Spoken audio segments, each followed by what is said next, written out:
ପିଲାମାନେ ଆଜି ଆଲୋଚନା କରିବା ସେକେଣ୍ଡ ସେମିଷ୍ଟରର ଯେଉଁ କୋର୍ ପେପର IV ର ୟୁରୋପିଆନ୍ କ୍ଲାସିକାଲ ଲିଟରେଚର ଯେଉଁ ଅଛି ତାର ୟୁନିଟ୍ 3 ର ଗୋଟେ ଅଛି ଆରିଷ୍ଟୋଫେନ୍ସ ଫ୍ରକ୍ସ ଆଉ ଗୋଟେ ଅଛି ପ୍ଲାଉଟସ୍ ଆସିନେରିଆ।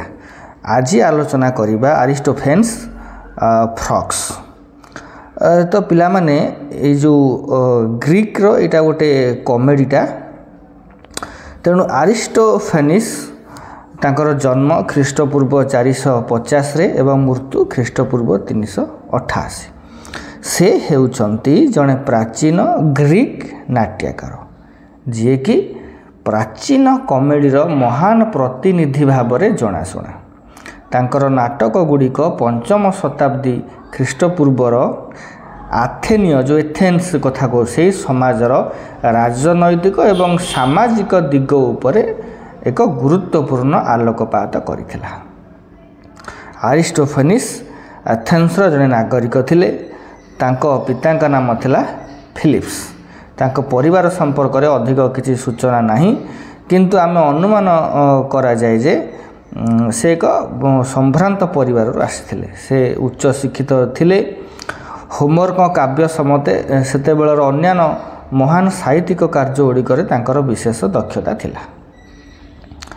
ପ୍ରାରମ୍ଭିକ ସମୟରେ ସେ ଖ୍ରୀଷ୍ଟପୂର୍ବ 427ରେ ସେ ଯୁବକ ଅବସ୍ଥାରେ ନାଟ୍ୟକାର ଭାବରେ ଡ୍ରାମାଟିଷ୍ଟ ଭାବରେ ନିଜର କ୍ୟାରିୟର ଆରମ୍ଭ କରିଥିଲେ। ତାଙ୍କର ପ୍ରଥମ ନାଟକ ଥିଲା ଦ ବାଙ୍କେଟର୍ସ, ଯେଉଁଥିରେ ସେ ସେହି ସମୟର ଶିକ୍ଷାଗତ ଓ ନୈତିକ ତତ୍ତ୍ୱଗୁଡ଼ିକର ସମାଲୋଚନା ମଧ୍ୟ କରିଥିଲେ। ତାଙ୍କର ଅଧିକାଂଶ ନାଟକ ସମସାମୟିକ ରାଜନୀତି ଏବଂ ସାମାଜିକ ପ୍ରସଙ୍ଗ ଉପରେ ଆଧାରିତ ଥିଲା। ସେ ସ୍ପାର୍ଟା ବିପକ୍ଷରେ ଚାଲିଥିବା ପେଲୋପୋନେସୀୟ ଯେଉଁ ଯୁଦ୍ଧ ସେ ସମୟର ଅନେକ ନାଟକ ରଚନା କରିଥିଲେ ଏବଂ ରାଜନେତାମାନଙ୍କୁ କଟାକ୍ଷ କରିଥିଲେ। ଆରିଷ୍ଟୋଫେନିସ୍ଙ୍କ ନାଟକ ଗୁଡ଼ିକ ରାଜନୀତି ଠାରୁ ଆରମ୍ଭ କରି ଦର୍ଶନ ଏବଂ କଳା ପର୍ଯ୍ୟନ୍ତ ବିଭିନ୍ନ ବିଷୟବସ୍ତୁକୁ ସମାଲୋଚନା କରିଥିଲା। ତାଙ୍କର କମେଡ଼ି ଗୁଡ଼ିକରେ ଫାଣ୍ଟାସି, ତୁମର ଯେଉଁ ବ୍ୟଙ୍ଗ ଏବଂ ଆଶାଳୀନ ଯେଉଁ ହାସ୍ୟରସର ମିଶ୍ରଣ ଦେଖିବାକୁ ମିଳେ। ଏଟା ଯେଉଁ ଆଲୋଚନା କରିବା ଫ୍ରକ୍ସ, ଏଟା ବି ସେଇ ପ୍ରାଚୀନ ଗ୍ରୀକ୍ କମେଡ଼ିର ଗୋଟେ ଆର ମୁଖ୍ୟ କାହାଣୀ ହେଉଛି କ'ଣ ନା ନାଟକ ଓ ଯେଉଁ ତାଙ୍କର ଯେଉଁ ମଦ ଦେବତା ଡାୟୋନିସସ୍ଙ୍କ ପାତାଳ ଯାତ୍ରା। ସେହି ସମୟରେ ଏଥେନ୍ସ ସହରର ରାଜନୈତିକ ସମସ୍ୟା ଦେଇ ସେହି ସମୟରେ ଗତି କରୁଥିଲା କିଏ ଏଥେନ୍ସ ସହର, ଏବଂ ଭଲ କବିମାନଙ୍କର ଅଭାବ ଅନୁଭୂତ ହେଉଥିଲା। ଯେଉଁ ଫ୍ରକ୍ସରେ ନାଟ୍ୟକାର କ'ଣ କରିଛନ୍ତି, ୟୁରିପିଡ୍ସଙ୍କ ମୃତ୍ୟୁ ପରେ ଡାୟୋନିସସ୍ ନାଟକର ମାନ ଖରାପ ହେଉଥିବା ଦେଖି ଚିନ୍ତିତ ହୋଇପଡ଼ିଛନ୍ତି। ଏହାକୁ ପୁଣି ଥରେ ଉନ୍ନତ କରିବା ପାଇଁ ସେ ପାତାଳରୁ ୟୁରିପିଡ୍ସକୁ ଫେରାଇ ଆଣିବାକୁ ନିଷ୍ପତ୍ତି ନିଅନ୍ତି। ଏ ନାଟକର ଷ୍ଟୋରିଟା ମୁଁ କହୁଛି, ନାଟକର ଷ୍ଟୋରିଟା ଆଉ ଥରେ ମୂଳରୁ କହୁଛି, ଆଉ ଟିକେ ବୁଝ କ'ଣ ନାଟକର ଫ୍ରକ୍ସର କାହାଣୀଟା। ନା ସେହି ସମୟରେ ଏ ନାଟକର ଷ୍ଟୋରିଟା ହେଉଛି ଫ୍ରକ୍ର ଷ୍ଟୋରି ହେଉଛି ଯେ ନାଟକ ଓ ମଦ ଦେବତା ଡାୟୋନିସସ୍ ପାତାଳ ଯାତ୍ରା କରିଛନ୍ତି। କାହିଁକି ନା ସେହି ସମୟରେ ଏଥେନ୍ସରେ ରାଜନୈତିକ ସମସ୍ୟା ପ୍ରବଳ ଥିଲା ଏବଂ ଭଲ କବିମାନଙ୍କର ଅଭାବ ଅନୁଭୂତ ହୋଇଥିଲା। ତେଣୁ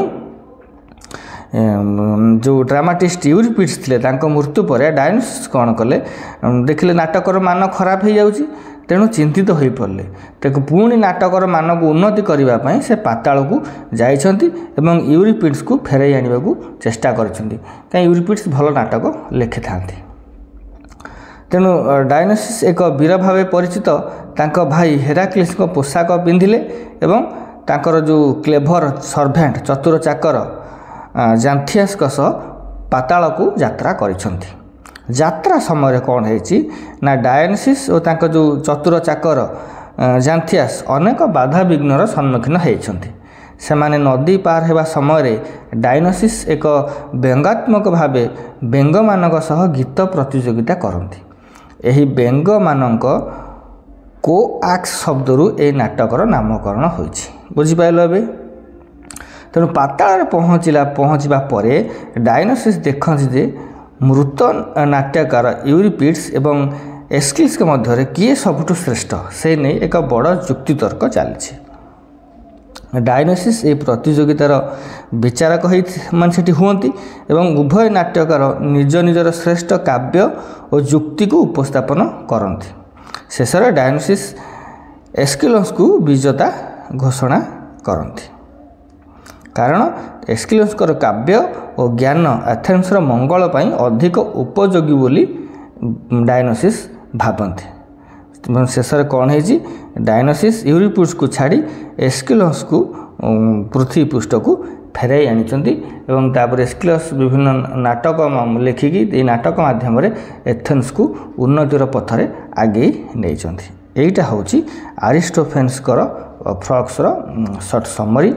ମୁଁ ଆଶା କରୁଛି ତୁମେ ନିଶ୍ଚିତ କିଛି ବୁଝିପାରିଥିବ। ଯଦି ଭଲ ଲାଗିଲା କମେଣ୍ଟ କରିବ, ଆଉ କ'ଣ ଦରକାର ବି ଲେଖିବ। ମୁଁ ପରବର୍ତ୍ତୀ ମୁହୂର୍ତ୍ତରେ ଚେଷ୍ଟା କରିବି ତାକୁ କ୍ଲାରିଫାଏ କରିବା ପାଇଁ। ଆଜି ପାଇଁ ଏତିକି, ପୁଣି ଦେଖା ହେବ ନେକ୍ସଟ କ୍ଲାସ୍ରେ। ରହୁଛି। Have a good day.